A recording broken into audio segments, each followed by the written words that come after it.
वो जंगल सभी का साझा था, खुशियाँ साझी थी, सब एक दूसरे से मिलजुल कर रहते थे। और फिर एक दिन 7 समंदर पार से कुछ उल्लू उस जंगल में आते हैं।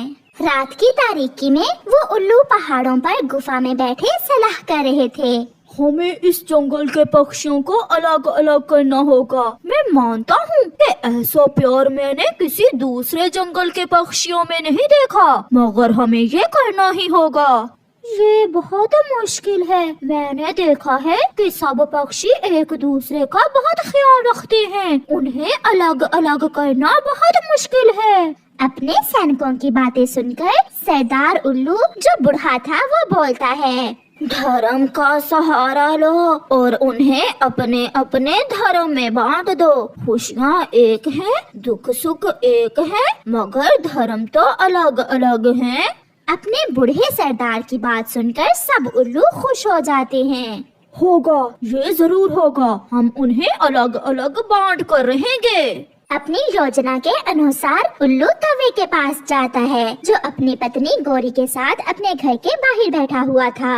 कौवे, ये जंगल, ये पेड़, फूल फल, नदियाँ, ये सब कुछ अगर तुम्हें मिल जाए तो तुम्हें कैसा लगेगा? ये सब कुछ पहले भी मेरे पास ही है। इस जंगल में रहने वाले सब पक्षी इस जंगल पर अपना अधिकार समझते हैं। तो फिर वो कबूतर और मिठू तोता इस जंगल में क्या करते हैं? उल्लू जी, जैसे ये जंगल हमारा है वैसे ही ये जंगल उनका भी है। उनका धर्म अलग, तुम्हारा धर्म अलग, फिर एक साथ बैठना, एक साथ खुशियाँ मनाना, मुझे तो ये सब फजूल लगता है। कुछ ऐसी बातें करने के बाद उल्लू वहाँ से चला जाता है। कालू जी, ये तो कभी सोचा ही नहीं हमने। हम अलग अलग धर्म रखने वाले पक्षी एक साथ कैसे जी रहे हैं। बात तो उल्लू बहुत काम की करके गया है। इससे कोई फर्क नहीं पड़ता कि ये जंगल किसका है, कौन से धर्म के पक्षी इस जंगल में ज्यादा हैं। हमारे पूर्वज नस्लों से यहाँ एक साथ इकट्ठे रहते आए हैं। अगर जंगल को बांट लोगे तो जिसके हिस्से में जो आएगा वो उसका मालिक होगा। जैसे बड़े अमरूद के 2 पेड़ हमारे घरों के पास हैं, वो हमारे होंगे। हाँ, मिठू समझ गया है मेरी बात। मिठू, तुम कबूतर को भी समझा देना। उल्लू वहाँ से चला जाता है। रात को मिठू, उसकी पत्नी हरियाली, कबूतर और उसकी पत्नी लूसी एक साथ बैठे हुए थे। अगर जंगल ऐसे बट गया तो हम जंगल की दूसरी दिशा में कैसे जाया करेंगे?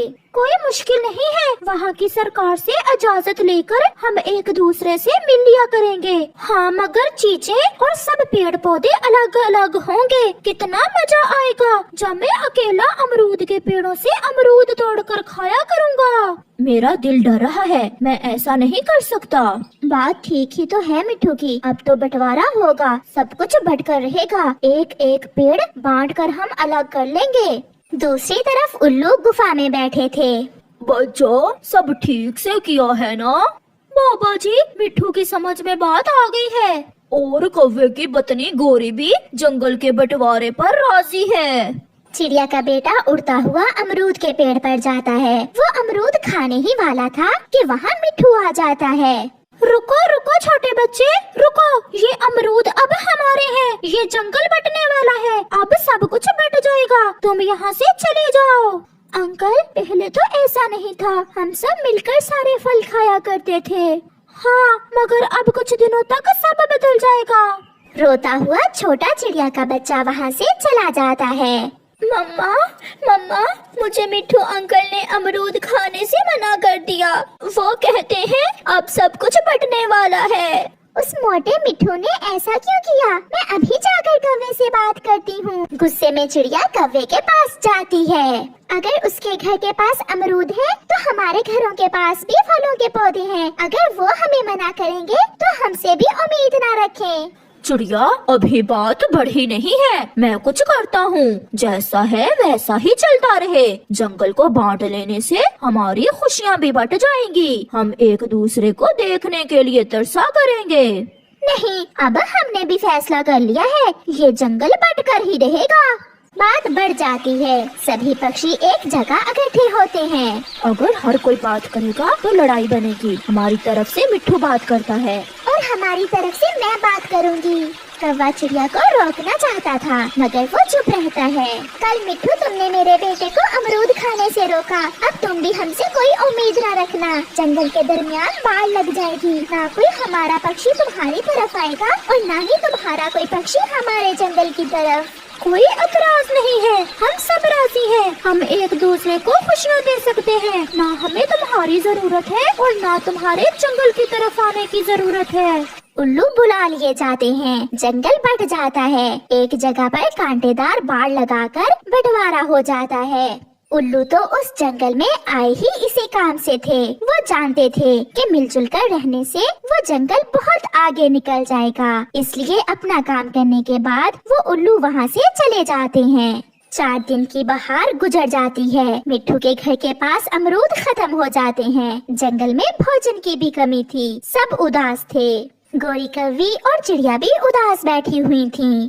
मैंने सोचा था कि जंगल बट भी गया तो क्या होगा, जब जी चाहेगा आपस में मिल लिया करेंगे। मेरा लूसी से बहुत दिल उदास है, मगर अब तो हम मिल भी नहीं सकते।